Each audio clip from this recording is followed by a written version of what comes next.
Ni hao and sawadee ka. Before I get into my detailed and at times unnecessarily cruel character assassination of Jamie, I'd first like to do the official thing and thank him on behalf of the Bridesmaid Ring for his kind words. For those of you who don't know me, my name is John, and it's a real honour to have been asked to be Jamie's best man. In fact, as Jamie said, he was my best man in February, and he did a particularly good job. So I guess I'm feeling a little pressure, especially since I've always looked up to him. Anyway, enough about how short I am. Where does one start to talk about Jamie? I must admit, I've had my suspicions about his real profession for some time. And when I sat down to consider Jamie's life, adventures and conquests, it suddenly occurred to me that Hollywood might have missed a fantastic opportunity. Why use an actor such as Daniel Craig to play the new James Bond, when there might be a real secret agent willing to do it for half the price? Forgive me, Jamie, if this is exposing you, but I thought I'd share with the room a letter I've been putting together addressed to the producer of the latest Bond movie, to help him understand why you are the ideal choice as part of 007. So that hopefully, second time round, he can make amends. After all, you only live twice. So this is what I've written. Dear Mr. Producer, I've known Gaunt, James Gaunt, for 15 years now. We first got to know each other whilst living in France, and it was here that I started to suspect that we had a lot in common with that of an MI6 agent from Essington. The reason we were living in France, or so I thought, was so that we could learn French and study architecture. I quickly realised, though, that James was already fluent in French. And when he left me in my room so that he could supposedly read an architecture book, I found him 10 minutes later asleep with the book only open at page 1. This was first proof that he was no real architect at all, and I set about trying to discover his true identity. In our final year, we had to make a number of models of our building. I had a hunch that Jamie was well versed in the art of camouflage when he started to glue broccoli onto his models to simulate trees. He must have just come back from a mission involving an enemy that had no sense of smell. Boy, those models really stank. Following graduation, James now knew all about the mechanics and layouts of building design, knowledge that would no doubt aid him in infiltrating the well-guarded mansions of people such as Dr. No. His next step was to become trained in the art of numbers, something vital for his future success in the casinos of Vegas and Monte Carlo. He therefore joined the accountancy firm of KPMG. I must admit, there's only one, everyone else is left. I must admit, I don't know quite how much benefit he got from his training, since when we were playing blackjack in Vegas last year, he bet big money on the fact he thought he had 21, when in actual fact, he'd added up the 3 numbers wrong and he was busted with 22. But then again, he could have just been trying to throw me off the scent.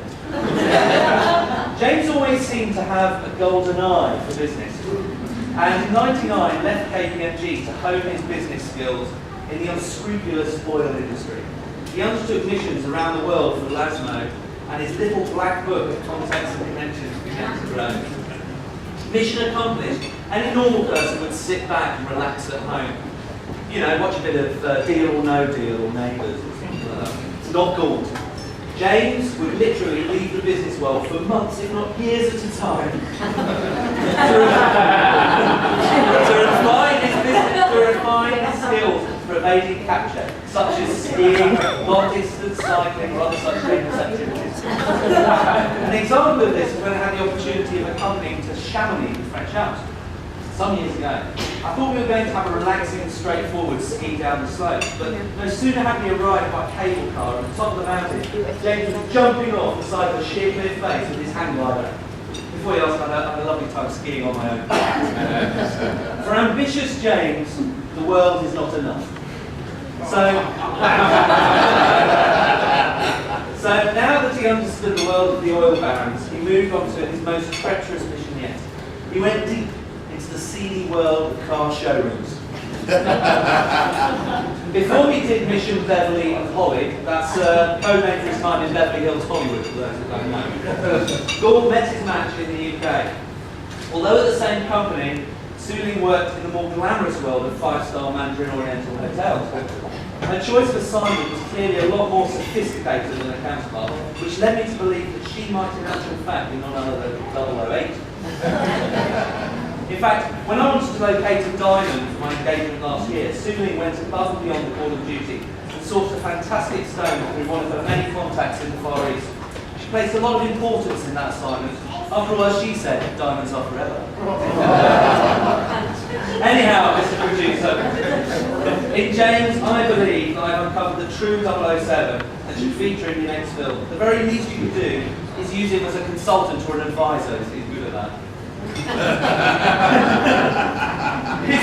If you are still in any doubt, I know 007's prime characteristic is that of his suave and sophisticated press sense. So please find enclosed some pictures. Because here I stop writing the letter. Suave and sophisticated were not quite the words that came to mind when I thought of Jamie. I had a look at some photos, and if you care to open those envelopes that you've got on your table, there we go, I've got them.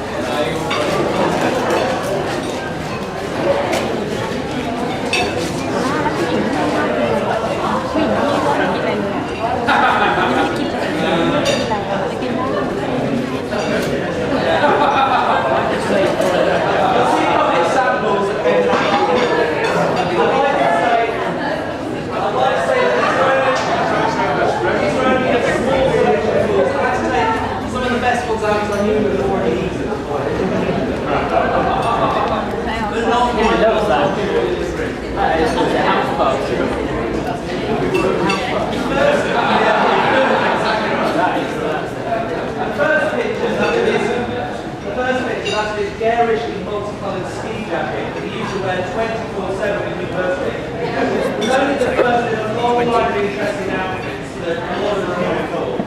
Sophisticated as it's great.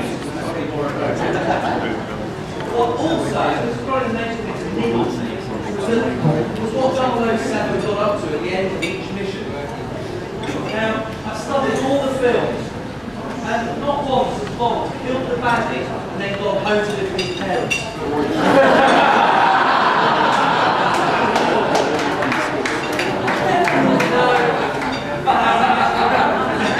I realise that I made a terrible error of judgment. You see, Jamie isn't a man of mystery at all. He's simply an intelligent, warm, fun, successful bloke who wears his heart on his sleeve and is meant to suit a beautiful woman and makes him incredibly happy.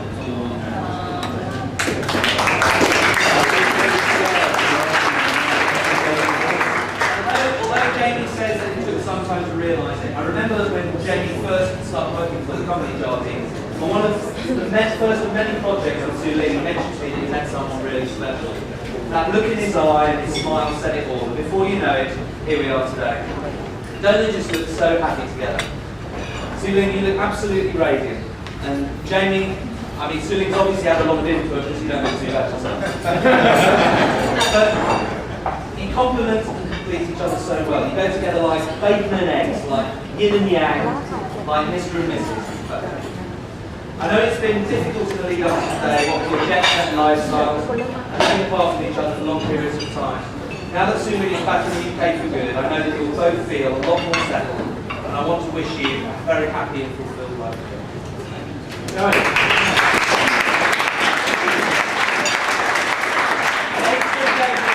It's a great pleasure to ask you to stand and raise your glasses and toast.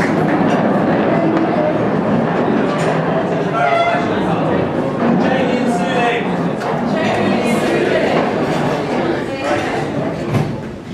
And now I think they're going to make their way over and cut the cake. So if any of you would like to take a photo of that, please come on.